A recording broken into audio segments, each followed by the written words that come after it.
Welcome to Disability Empowerment Now. I'm your host, Keith Murphy DiCincini. Today I'm talking to Pascal and Izza. Welcome to you both. Thank you, Keith, for having us. Thank you. Who are you? Yeah, thank you. Great. So I'm Pascal Albright. I am the producer of Disability Empowerment now. So I edit all the episodes and put together all the content. I'm Isa.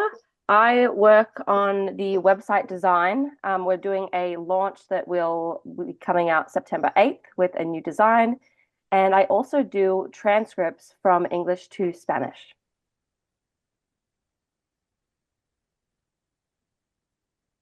How did you find out about this podcast? Well, yeah, I'll go ahead and start.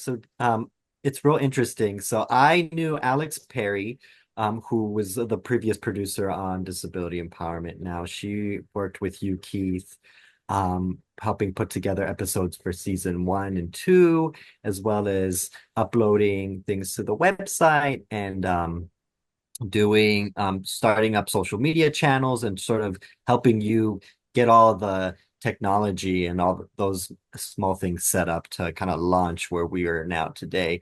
And then she at one point was going through school and needed to, I know, to take a little step back. So she was like, "Hey, I know Pascal, who was previous experience audio editing, producing other digital content."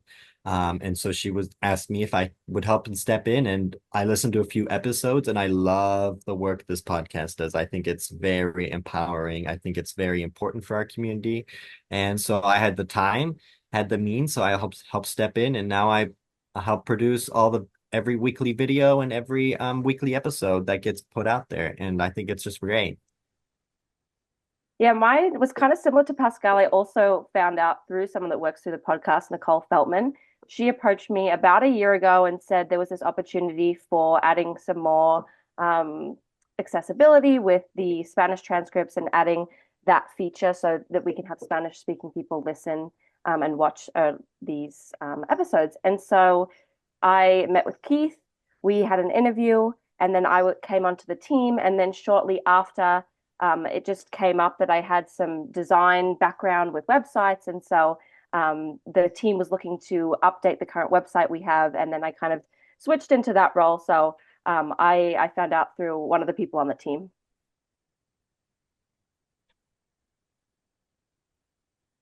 And I think that's the great part about this team is that we all know people who are either wanting to help expand this project or who have some sort of enthusiasm about digital media, and that's really what the close relationships the team has, and that we can find people to fill those gaps if we don't have those skills. I think that's really valuable, and that also helps from an accessibility standpoint because we all have such different skills that we help put together and make this product as unique, as accessible as possible, and I think that's very fun and important. So, in the forthcoming season, actually talk to a lot of podcasters, fellow podcasters. One of them is from the UK. And most of that episode was us just talking about how time consuming podcasting is and how people who aren't in the field don't know that. They think you just sit in front of your computer, turn on your camera, ask some questions, save a file, do a little editing, put it out. And I must confess, before I started this, that's exactly what I thought. Podcasting, never mind video casting, was, and the purpose of really these team interviews is to illuminate what goes on behind the scenes.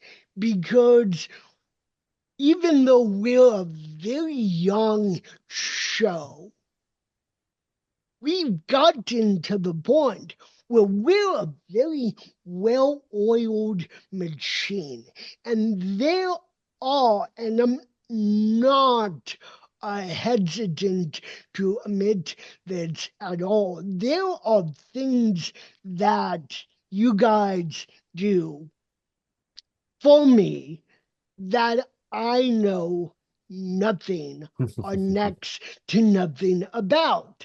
So, would you please elaborate on that? Yeah, so I think something that makes our team unique as a podcast is that most podcasts are very individual, where it's especially when you're starting out brand new with not you're not a celebrity, you're not some big name who has all these contacts. They tend to do it where it's they're the host, they're scheduling the interviews, they're editing everything, and they're putting it together. And when you put it that way, it is a lot of work that goes in from scheduling to actually figuring out the questions, doing the research, doing the interview, and then going back and listening to it, adding all the final touches, and then uploading it.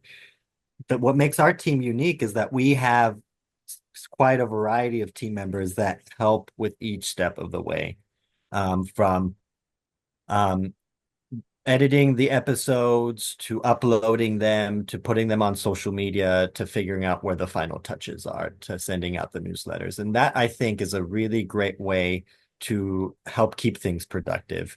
A lot of the times, most of us have other jobs that we partake in, and that kind of doesn't allow us to spend 8 hours a day to work fully on this podcast, that from editing to socialing to all those That's things. where I come in because this is my full time job. And just to hop in about the research, a lot of research goes on every single week. In Oh yeah. fact, I I'm usually 2 or 3 gets ahead on doing research on multiple gets every week because it's not I schedule the interviews.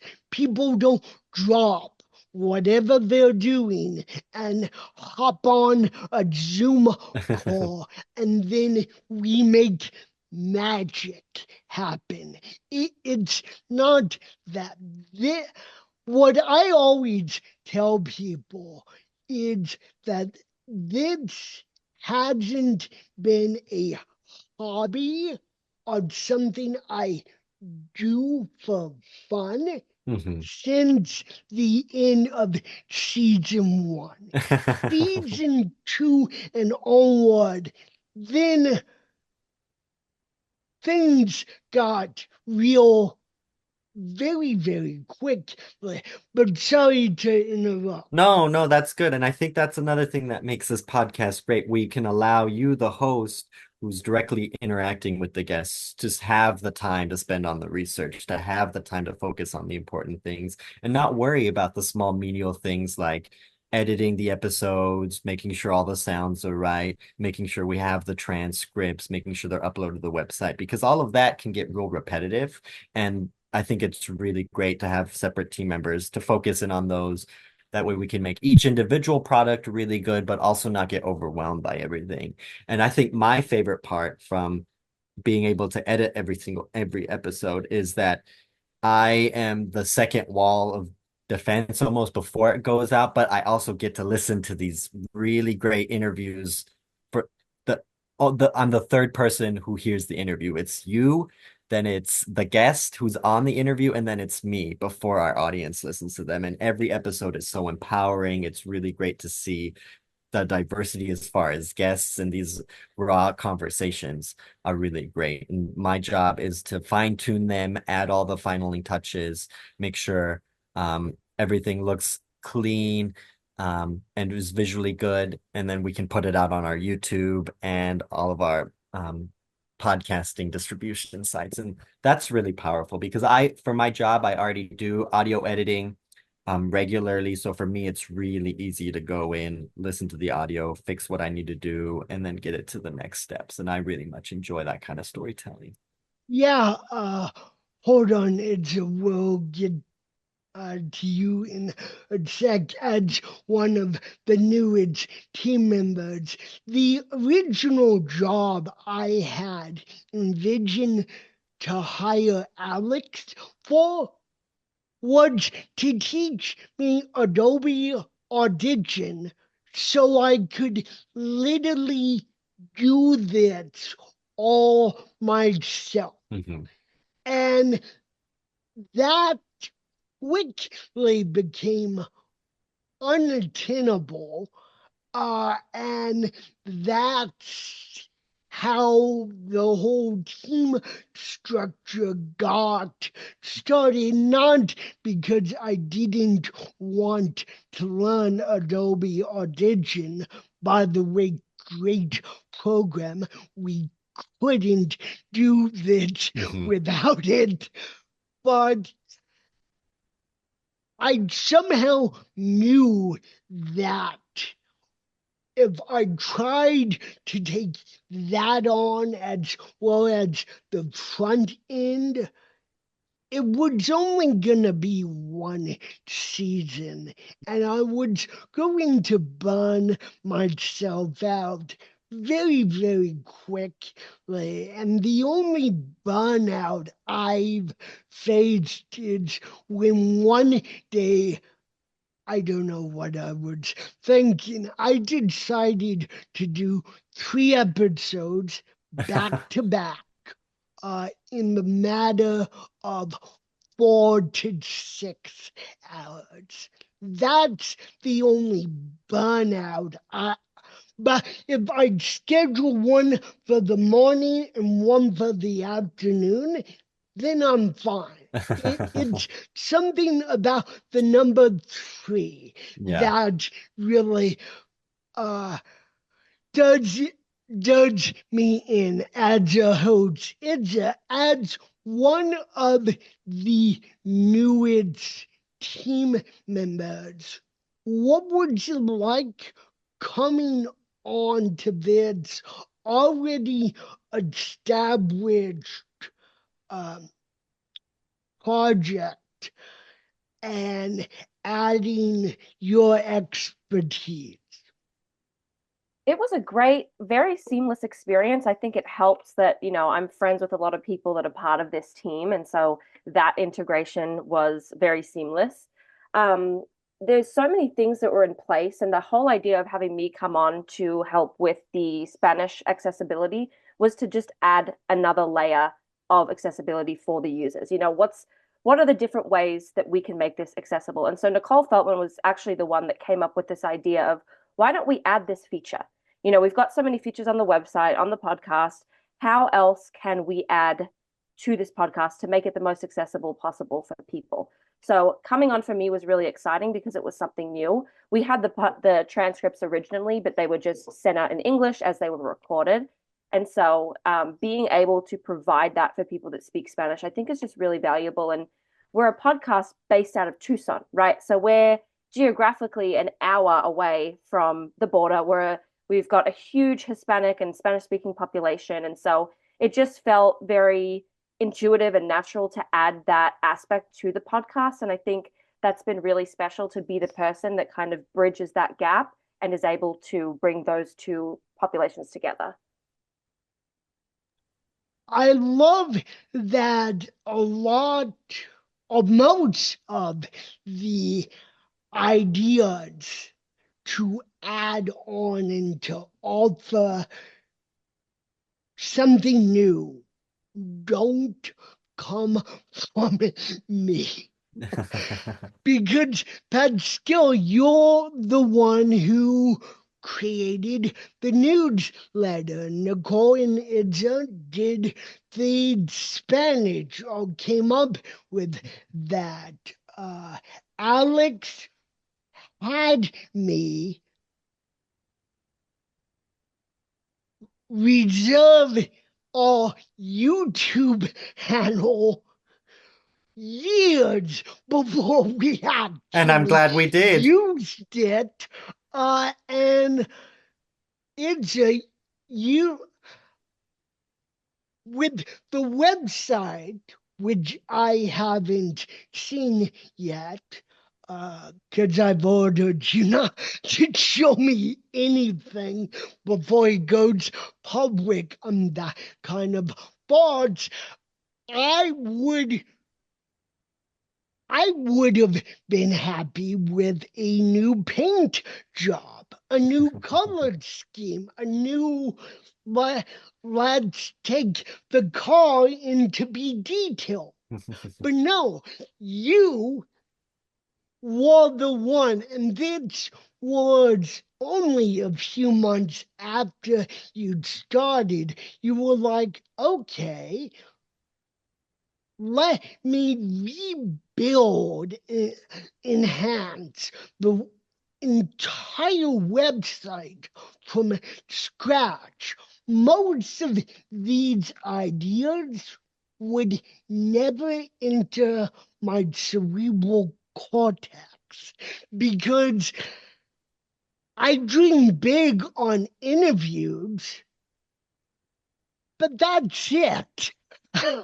And so, what is it like enhancing the show and what we offer every year? Because we keep adding new layers every single season. What is that like, being a part of a project that keeps evolving and it's not afraid to dream big and outside of the box? Taco Bell is not a sponsor. Well, I think our team is, it goes back to your genius decision about having multiple people take part in this project. We each come from different backgrounds. Hold on. Uh, that was not my idea. Alex was the one Well, who, we'll credit Alex. Yeah. at at the end of season one, as we were prepping for Uh-huh. season two, she said, I think we're gonna need some help. Let me bring in two more people, and that's how uh, Pascal and Nicole got their jobs. But yeah, go on. Oh, well, wonderful. Well, we'll credit Alex because to her genius on bringing We in multiple. always should Yeah. credit Alex. Without her genius, as you said, very little of what we do now and what we do in the future would have been possible. I So, agree. I agree. And so when bringing in multiple minds, we each come from a different background. And like for me, for example, I work for a newspaper, so I'm very in tune in what strategies work as far as marketing, as far as getting content out to people, specifically with audio and video. So I use those skills and I apply them to here. For example, with our newsletter, I think it's very valuable to collect data as far as how many people are our suggested audience and then give them our content directly rather than them having to go to that extra step of going to their podcast app and then going to find that. Because most people generally are checking their emails or want some sort of in with our direct information, anything special that we're offering. So that's another way we can expand our audience. And that's always something that I think this podcast does really well at is staying true to its mission as far as offering empowerment and accessibility for this podcast for to get everywhere, to reach everyone, no matter who you are, no matter where you are. And I think that's very important. And we do a really good job of offering different transcripts, making sure that we have video, we have audio, making sure that it's in multiple spaces, that we're giving it directly to our audience and just interacting with our community more through the podcast, through social media. And I think every new person that comes onto the team brings in a new sphere of contacts, brings in a new sphere of skills that will only make the podcast and the project grow, expand. And I think that's the ultimate goal, to get it as far as it can get in many different ways as we can get. And I am going to say this because I don't know everything and I don't claim to know everything. And I think it's great when other people who have different types of experience, who see the world in different ways, can come onto a project and see what it's missing and fill a gap that needs to be filled, or that we didn't know needed to be filled. And I think that's really great.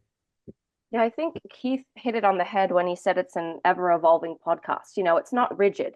We're always looking for ways to improve. And I think our team, we're all very innovative and we're always looking for opportunities to grow. And beyond that, we're personally interested in this podcast. So we want to see it succeed as well. And when you want to see something succeed, you have that eye or that taste for finding new opportunities, finding ways to enhance it. And so I think that together, we're always looking for ways to elevate this podcast, bring it up, and find new opportunities to make it better and continue to evolve the podcast.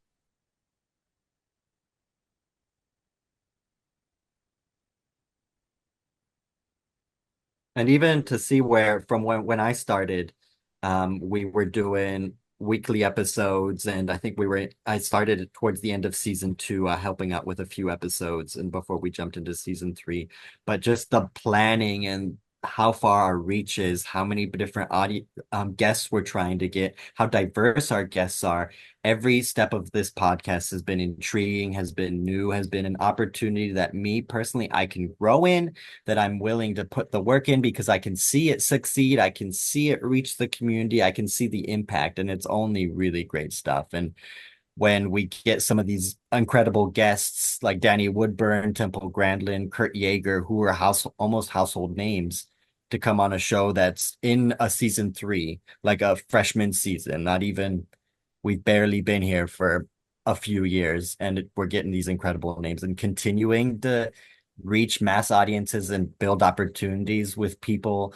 That is the success that keeps me going, drives me to want to help with this product as much as I can, as long as I can.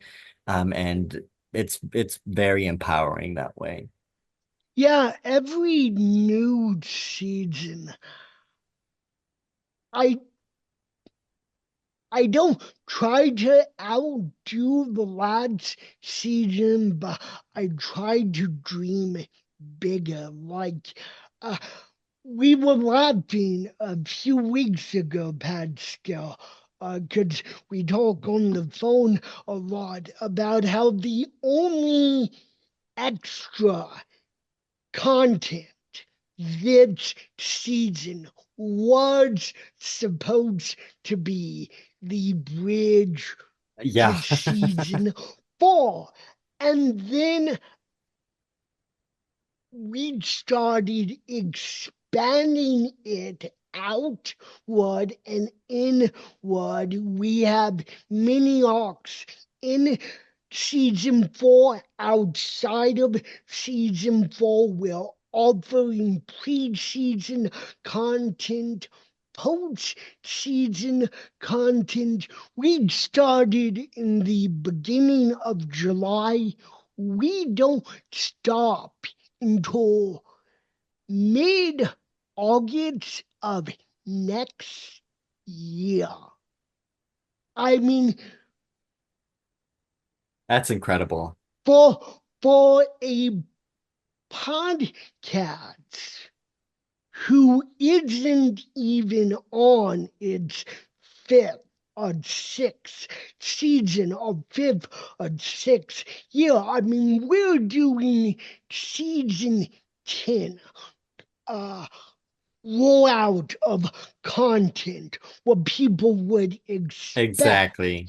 And it's all, and we were talking about before the episode uh, recorded how we just wrapped up our first pre-season uh, mini season on a Broadway musical that just closed, and the in depth look at the creativity, the social importance, the impact. And we're going to link it in ways to the season proper, but that was only idea Yeah, and I think a that's few weeks ago. it's so exciting and interesting that when we last season we filmed a season finale with someone who was involved in How to Dance with Ohio, and then we saw that opportunity and a story that we could expand in many ways. And we had 6 episodes for How to Dance in Ohio mini season, which explored stories from a lot of different angles from the show, people who were acting in the show, people who were directing, people who wrote the lyrics, and all those aspects. And my favorite thing from working on the that season specifically is that every episode offered a different lens into the exact same show. It was Yeah, one Broadway play, How to Dance in Ohio, but every single episode went on and showed you a different perspective, a different detail and intriguing story about the founding of the show, how it went, or those things that really just that showed that we can take a smaller subject and expand it through these different lenses, and it works, and it's intriguing, and it's just something small that we can offer besides our regular shows. And I'm so excited to see where we take these ideas going forward, because again, seeing a singular topic that we sort of explored towards the end of last season really expand itself in a small way through all these different perspectives and lenses was something I didn't think we could do. But we did it, and it was really productive. And I'm very excited for people to listen to those and the future of how these mini bridges both interact with the actual season and how they can live on their own for people who are just discovering the podcast.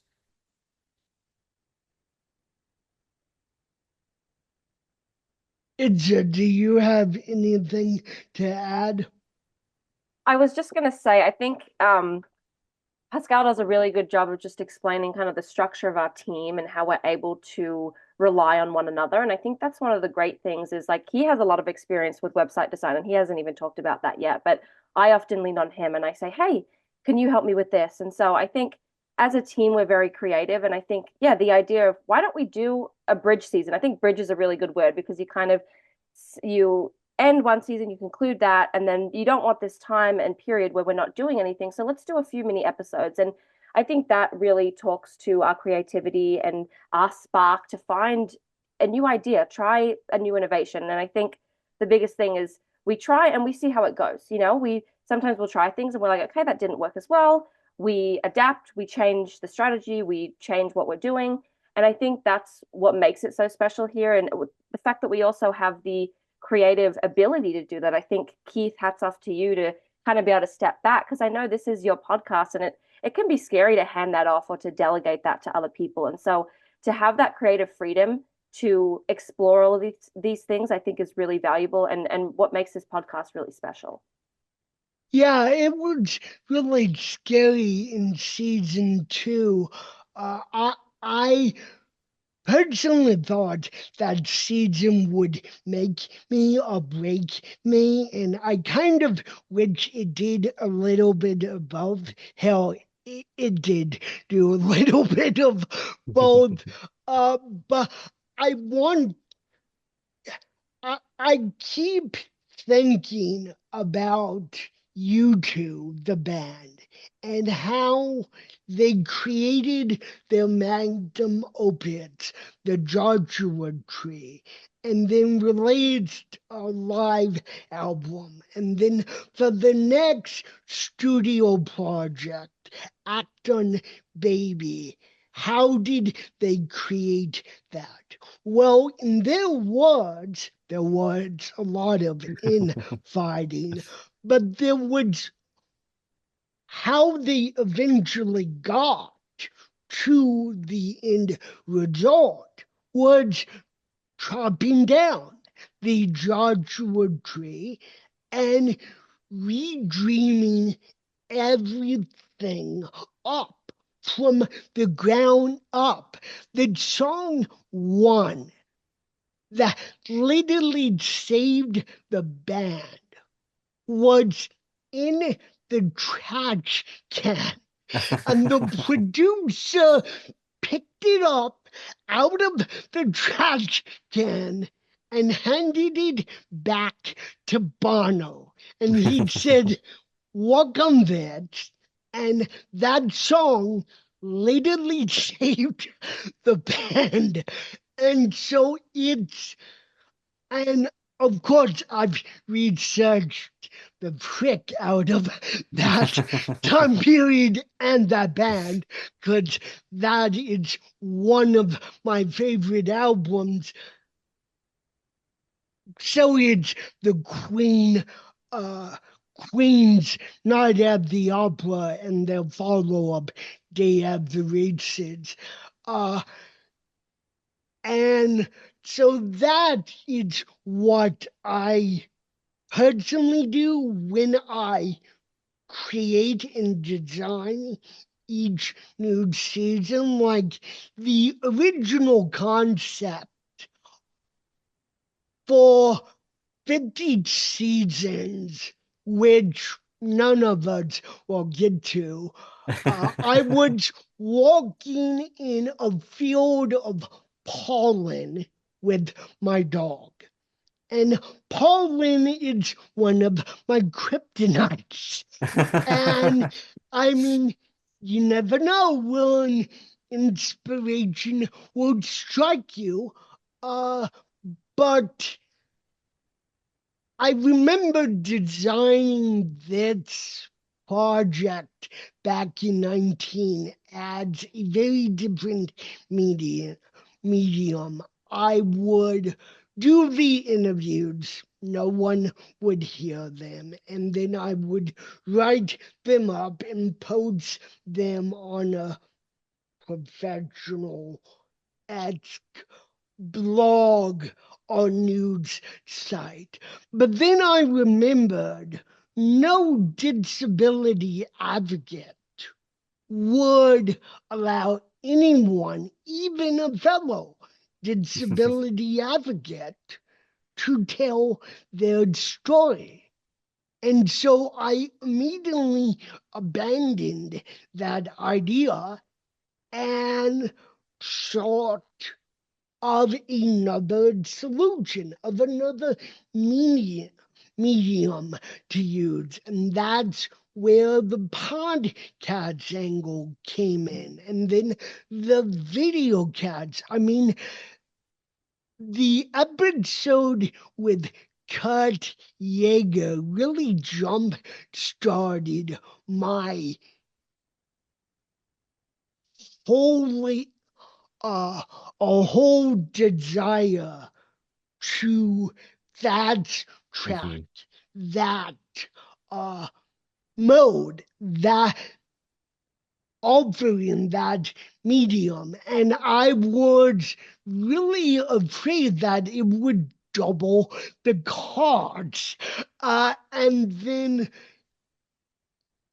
but I realized that the episodes got so much more engaging, so much more fun, and I've brought in this season a lot more comedy. Pascal, you know exactly what I'm talking about. And the cats are telling their stories more elaborately that than we could in previous seasons when we just relied on audio only. So before we wrap up and I ask the two last questions that I always ask in every episode, let's preview the upcoming season because the trailer will already be out. So it's Yeah. fair enough. Uh, so uh, since season two, we've always used a topic or two to overbranch the entire season. Uh, and this season, season four, which to date is the most ambitious season we've Yes. done, And it will be uh, releasing in September 2024, so don't miss it.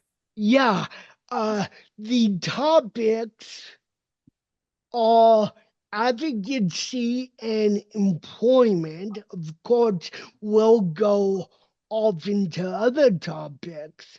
Uh, we have a mini arc outside the season of disability in nonprofits. Uh, and we have a mini arc inside the season on disability and faith, which we touched on in season two. Mhm. And then the post season content is gonna be really special because I'm gonna introduce two new co-hosts for that post-season on disability law, including the very first guest I had on this That's podcast exciting. way back in season one. If that if all of that isn't thrilling enough,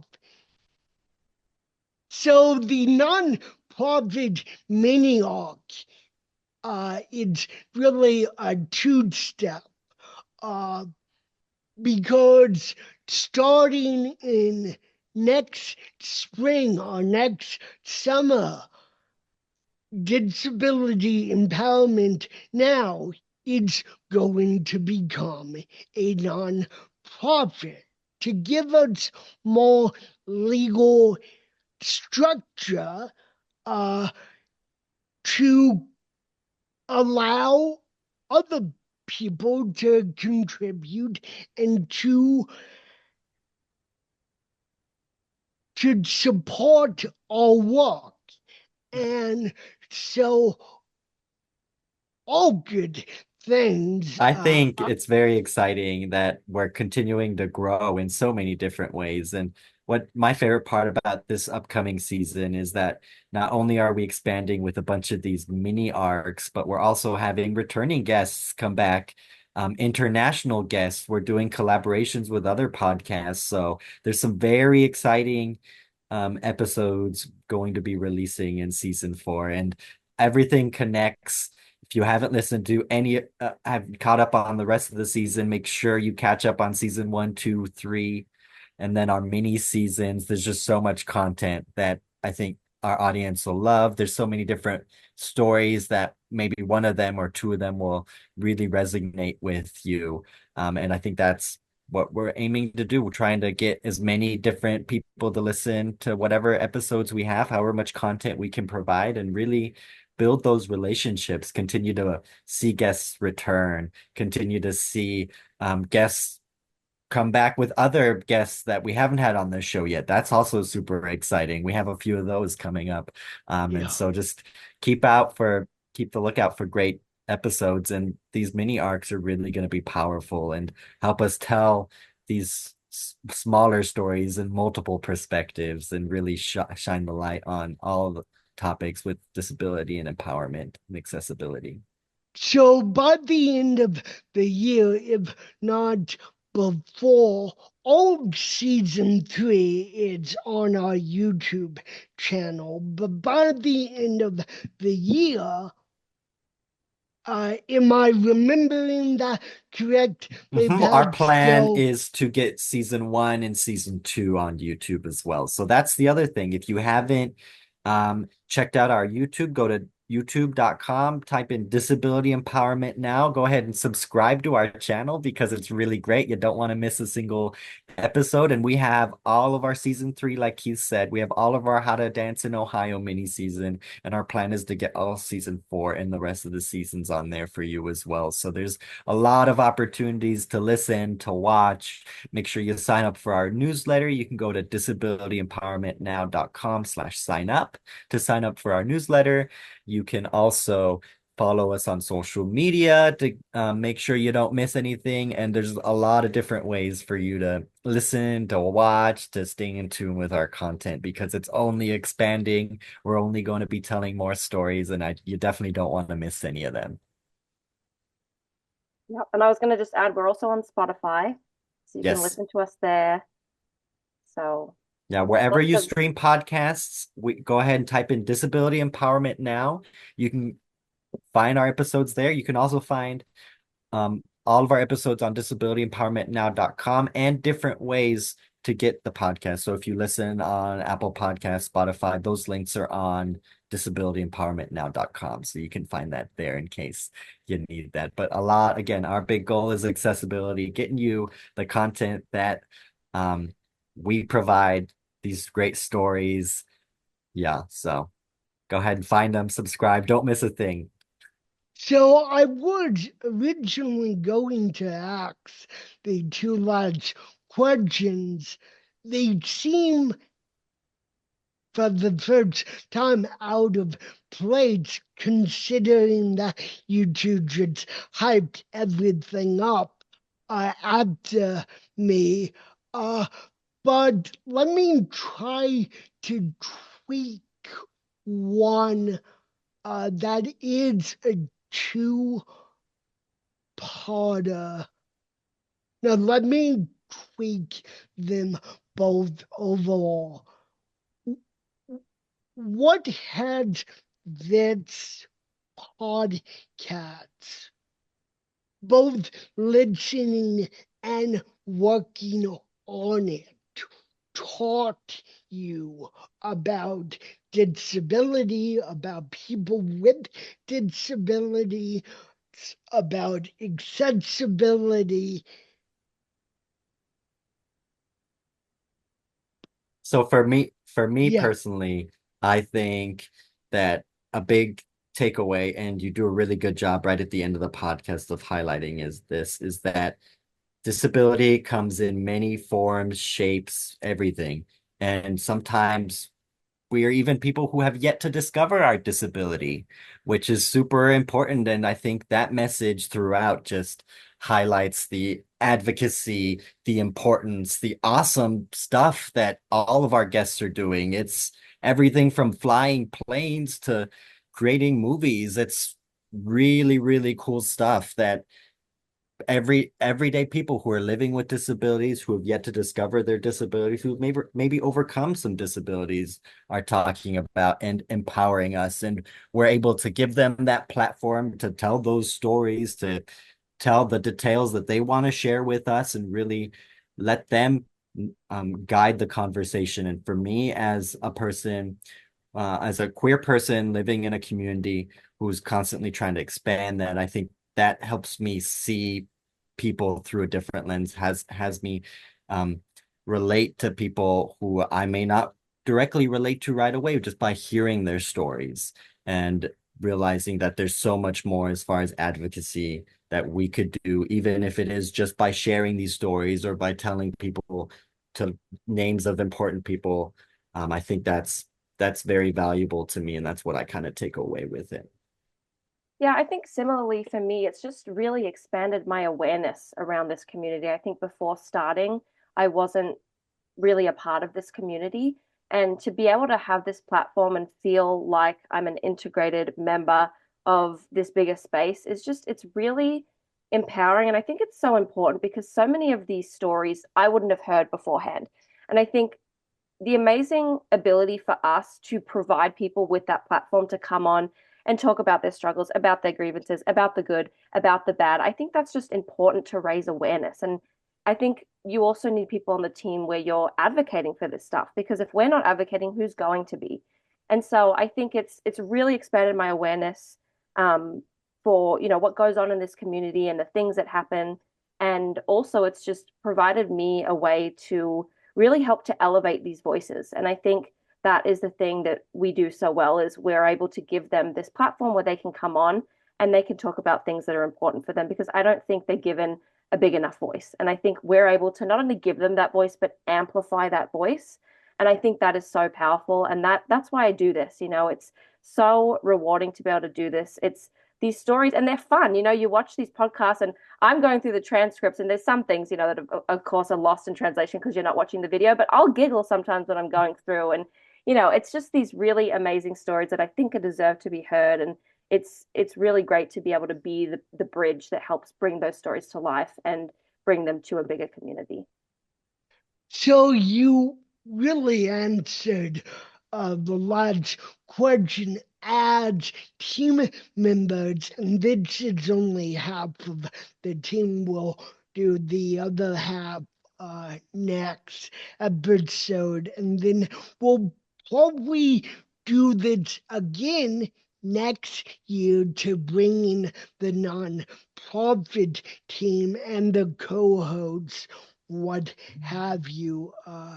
It's really fun, and people, family members ask me, is it hard to interview two or more people? And I'm like, no, it brings more of a cohesive dynamic, like the Hollander sisters last season.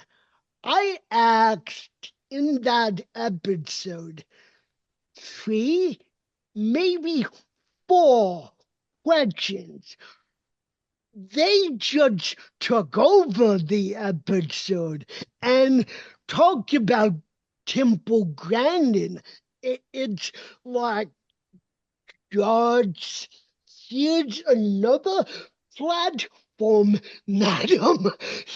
Take it away. Yeah, and I I think that's mean, so great. it's just, and the UK podcast that's coming up, that was really interesting back and forth because you're relating to disability and how it's viewed over in the UK is remarkably different than over here. Some areas, and then the podcast angle, people think, oh, podcasting is easy. Let me tell you, the books that say start a podcast in 5 easy steps that you find online don't do us any favors. But before we wrap this episode up, as my guests, are there any final comments that you want to say? I'm just excited for our new episodes, our new season, all the adventures that we're going to be going on as a podcast, as a video cast. Remember, September 2024 is when our new season releases. Don't miss any old episodes. Our episodes come out on Sundays. So if you are looking for some time, they come out Sundays. We also release our newsletter on Sundays. So remember, disabilityempowermentnow.com/sign up to never miss a newsletter. And just comment, share, subscribe. Let us know what you like about the episodes. Let us know what we should change, if we should have any guests that you want to hear from. I think the community and bridging the gap between our audience and our hosts and our team is very important to us. And we want to hear from you. So let us know. And we're excited to provide you with great stories going forward and more. Yeah, Yeah. Jordan, sorry, speaking of dads, Jordan Hogg, the director, the UK director with cerebral palsy, actually commented on one of our Instagram posts and said, I want to be on this podcast. Oh, So that's awesome. reach out on Instagram, on LinkedIn, subscribe to our YouTube channel. It really, really does make a difference. Isa, final thoughts? Yes, well, I think Pascal said it perfectly. There's so many exciting things coming for this next season. We've got fresh new content coming out every Sunday. We've got social media, we've got these listening platforms, and we're all very responsive. So if you ever want to reach out to us, we are the people behind these accounts. We're happy to talk to you. Pascal mentioned if you've got a guest idea, please reach out. Please let us know. I've said this and kind of reiterated it many times today, but we're a creative team, we're innovative, we are always looking for new opportunities. So our messages, our inboxes, they're open. We want to hear from you guys. Stay tuned. We will also have a revamped website. So we're going to change some design elements in there. And there's a lot of exciting things coming up. So stay tuned for that. And we can't wait to provide all this content for you guys. Can never thank uh, you two or the rest of the team enough. I And am same goes for you, Keith. We wouldn't be here without you, so we thank you just in Yeah. return. You're the visionary here. So we're executing the vision and you're coming up with all these ideas. So thank you. thank you. I'll hopefully see you both in person, not through a screen, very, very soon. Yes. Yeah. Take care. Awesome. Thank you so much, Keith. All right. Thank you, Keith.